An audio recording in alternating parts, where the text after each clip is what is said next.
السلام علیکم ورحمۃ اللہ وبرکاتہ۔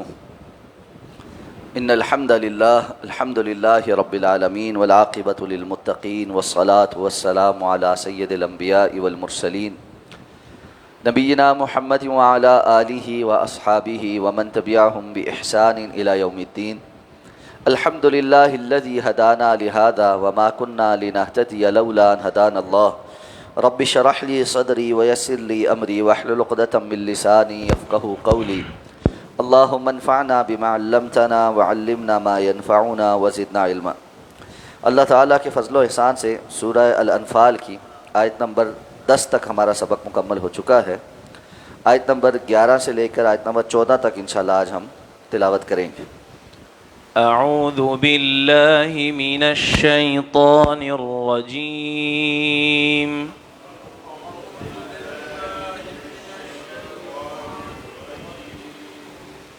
اذ یغشیکم النعاس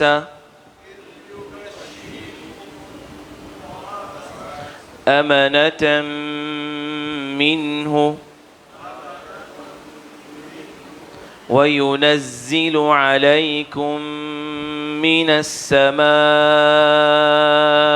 مَاءً لِيُطَهِّرَكُم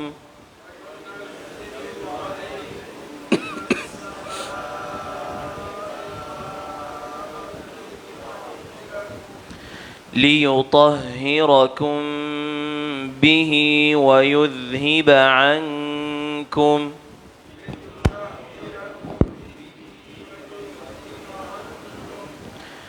وَيُذْهِبَ عَنكُمْ رِجْزَ الشَّيْطَانِ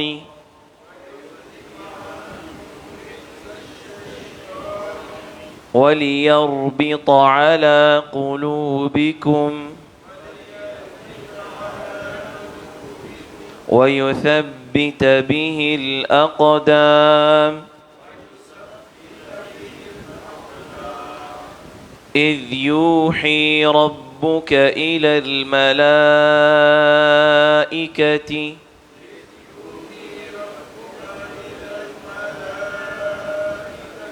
أَنِّي مَعَكُمْ فَثَبِّتُوا الَّذِينَ آمَنُوا سألقي في قلوب الذين كفروا الرعب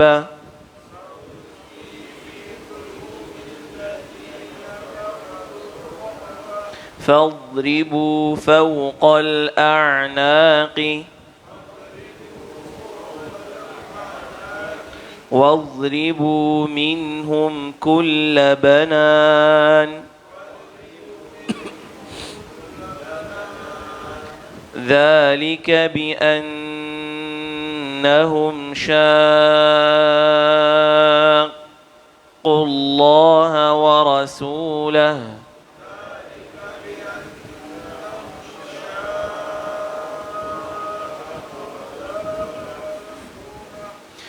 ومن يشاقق الله ورسوله فإن الله شديد العقاب۔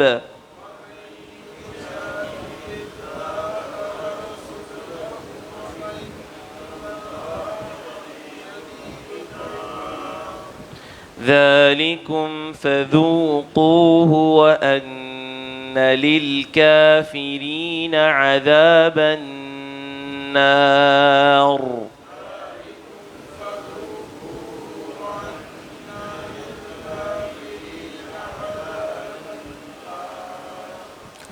اذ یغشیکم النعاس، جب وہ تم پر اونگ طاری کر رہا تھا، امنۃ منہ، اپنی جانب سے خوف دور کرنے کے لیے، وَيُنَزِّلُ عَلَيْكُم مِّنَ السَّمَاءِ مَاءً، اور تم پر آسمان سے پانی نازل کر رہا تھا، لِيُطَهِّرَكُم بِهِ، تاکہ اس کے ذریعے سے تمہیں پاک کر دے، وَيُذْهِبَ عَنكُم رِجْزَ الشَّيْطَانِ، اور اس کے ذریعے سے تم سے دور کر دے شیطان کی گندگی، وَلِيَرْبِطَ عَلَىٰ قُلُوبِكُمْ، اور تاکہ تمہارے دلوں پر مضبوط گرہ باندھ دے، وَيُثَبِّتَ بِهِ الْأَقْدَامَ اور اس کے ساتھ تمہارے قدموں کو جما دے۔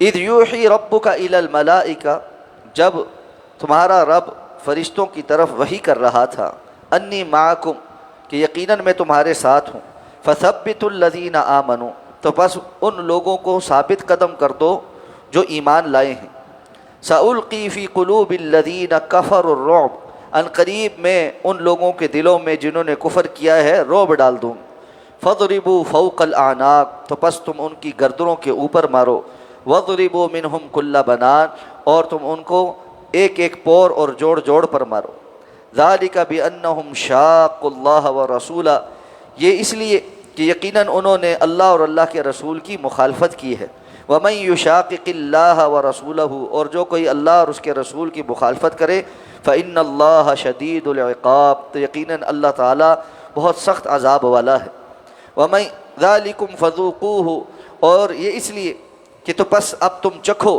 وَأَنَّ لِلْكَافِرِينَ عَذَابَ النَّارِ اور یقیناً کافروں کے لیے آگ کا عذاب ہے۔ غزوہ بدر کے احوال ذکر ہو رہے ہیں۔ گزشتہ آیات میں ارشاد فرمایا تھا کہ اللہ تعالیٰ تمہارے لیے 1000 فرشتوں کو پے در پے نصرت کے لیے بھیج رہا ہے، اور اللہ نے تمہارے لیے اس کو ایک خوشخبری اور اطمینان قلب کا ذریعہ بنایا ہے، اور اصل مدد تو اللہ کی طرف سے۔ اب فرمایا کہ اس کے ساتھ اور کون کون سی مدد اللہ کی نازل ہوئی؟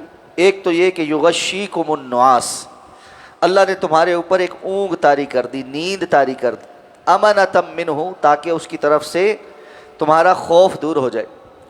تو اہل ایمان کو بدر کی رات اگلے دن جس دن صبح معرکہ تھا اس سے پہلے اللہ نے رات کو بہترین نیند عطا فرمائی۔ غزوہ کے اندر جنگ کے میدان میں معلوم ہے جب فوجیں آمنے سامنے آتی ہیں تو نیندیں اڑ جاتی۔ اگلے دن جب جنگ ہونی ہوتی ہے اور فوجیں آمنے سامنے ہوں، ایک دوسرے کی فوجی حرکت اور نقل و حمل اور اس کے اندر جو ترانے ہیں اور جھنڈے لہرائے جاتے ہیں، یہ سارے دوسرے فریق مخالف کے اوپر ایک نفسیاتی دباؤ پیدا کرتے۔ اس دباؤ کے اندر جو آ جائے اس کی نیند اڑ جاتی، اور اس کا نتیجہ یہ ہے جو بندہ پوری رات سویا نہ ہو اگلے دن تھکاوٹ محسوس کرتا اور وہ میدان کے اندر جم کر لڑ نہیں سکتا۔ تو اللہ نے فرمایا اللہ نے تمہارے اوپر ایک اونگ طاری کر دی، ایک نیند طاری کر دی، جس کی وجہ سے تمہارے اندر سے خوف نکل گیا اور بے خوف ہو کر تم رات کو سوئے۔ تو نتیجہ یہ ہوا کہ اس کے نتیجے میں صبح جب اٹھے تو تازہ دم تھے اور تمہارے دل بے خوف تھے۔ اور اسی طرح اللہ تمہارے اوپر آسمان سے بارش نازل کر رہا تھا، اس کے بھی بہت سارے فائدے ہوئے۔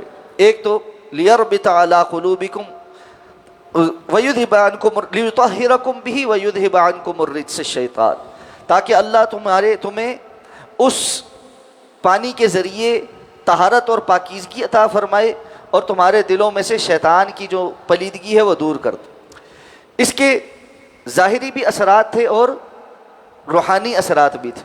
جب بارش نازل ہوئی تو مسلمان اونچی جگہ تھے اور کفار نشیب میں تھے، تو مسلمانوں کے پاس سے پانی جو ہے وہ نشیب میں اتر گیا، تو جو ریت تھی وہ بارش کی وجہ سے اپنی جگہ پر جم گئی، تو مسلمانوں کا جو علاقہ تھا اس میں ریتلی زمین پر پاؤں رکھنا جو ہے وہ یعنی مضبوطی کے ساتھ پاؤں رکھنا ممکن ہو گیا، اور ان کے لیے جم کر وہاں پر کھڑا ہونا اور ان کے جانوروں کے لیے بھی چلنا آسان ہو گیا۔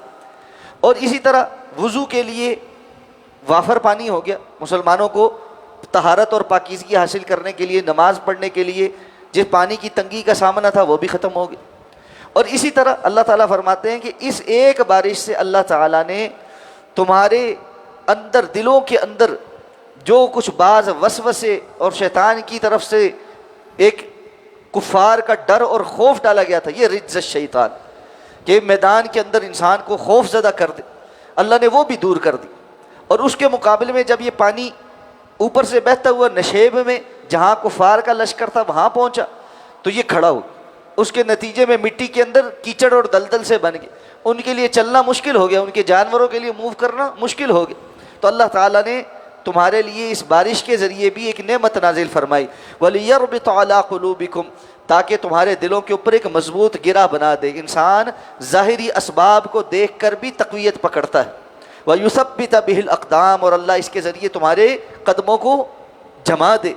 تو فرمایا اِذْ يُوحِي رَبُّكَ إِلَى الْمَلَائِكَةِ أَنِّي مَعَكُمْ، اللہ نے فرشتے صرف تمہاری نصرت کے لیے بھیجے تھے، لیکن ساتھ میں ان فرشتوں کو بھی کہا کہ انی معکم، میں تمہارے ساتھ ہوں۔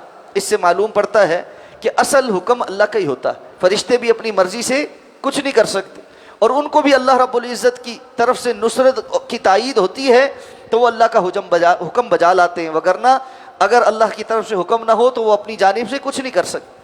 تو فرمایا اللہ تعالیٰ نے فرشتوں کو بھی تمہاری مکمل نصرت اور تائید کی طرف لگا دیا تھا۔ تو فرمایا فَضْرِبُوا فَوْقَ الْأَعْنَاقِ، اب تم بے فکر ہو کر کافروں کے اوپر ٹوٹ پڑو اور ان کی گردنوں کے اوپر بھی مارو اور ان کے جوڑ جوڑ پر مارو۔ اب میدان جنگ میں کفار کے ساتھ کسی قسم کا کوئی رحم کا معاملہ نہیں کیا جائے گا، اس لیے کہ وہ ہر قسم کے رحم کے معاملے سے اپنے آپ کو خود دستبردار کر چکے۔ اب وہ جو میدان میں آئے ہیں تو وہ کیا کسی نرمی کے ساتھ اور رحم دلی کے ساتھ آئیں، ان کو موقع ملے گا تو وہ تمہیں ہر قسم کا نقصان پہنچائیں گے۔ اس لیے اب آگے بڑھو، اللہ کی نصرت اور تائید اور مدد بھی آ گئی ہے، فرشتے بھی اللہ نے تمہاری نصرت کے لیے اتار دیے ہیں، اب تم بے فکر ہو کر کفار پر ٹوٹ پڑو۔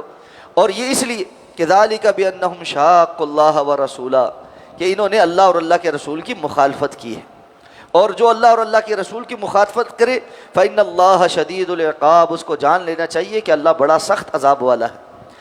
دنیا کے اندر کسی مضبوط حکومت کی کوئی مخالفت کرے تو وہ اپنی جان بخشوا نہیں سکتا، ریاست کا باغی اس کے ساتھ اور طرح کا سلوک ہوتا ہے۔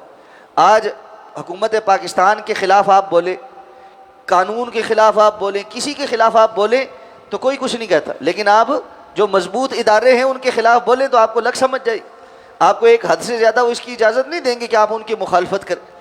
تو کیا کفار نے یہ سمجھ لیا ہے کہ اللہ اور اللہ کا رسول صلی اللہ علیہ وسلم اور ان کی بات اور ان کا قانون ہی اتنا کمزور ہے کہ وہ اس کے خلاف جو کچھ مرضی کرتے رہے تو ان کی کوئی تعدیبی کارروائی نہیں ہوگی؟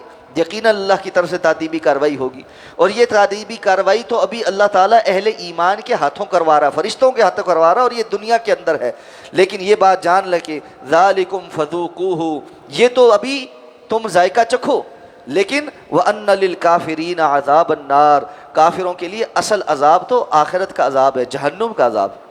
تو جب غزوہ بدر ہو گیا اور مشرکین کو شکست ہو گئی اور کفار کے بڑے بڑے سردار اور اس کے فوج کے 70 سے زیادہ لوگ مارے گئے اور بہت سارے قیدی بنا لیے گئے، تو اللہ کے رسول صلی اللہ علیہ وسلم نے ایک گڑھا کھدوایا اور اس کے اندر یہ سارے مشرک پلید جو ہے دفنا دیے گئے، پھینک دیے گئے اور اس پر مٹی برابر کر دی گئی۔ اور اللہ کے رسول صلی اللہ علیہ وسلم نے اسی اندھے کنویں کے پاس کھڑے ہو کر ایک ایک کو پکارا، آواز دے دے کر، ابو جہل کو، امیہ بن خلف کو، ان ساروں کو۔ تو صحابہ نے کہا اللہ کے رسول وہ تو مر گئے، وہ آپ کی آواز تھوڑی سنتے۔ آپ صلی اللہ علیہ وسلم نے فرمایا اس وقت اللہ ان کو میری آواز تم سے بھی زیادہ سنوا رہا ہے، اللہ قادر ہے۔ یہ اللہ کے رسول صلی اللہ علیہ وسلم کا ایک معجزہ تھا جو اللہ رب العزت نے آپ کو عطا فرمایا۔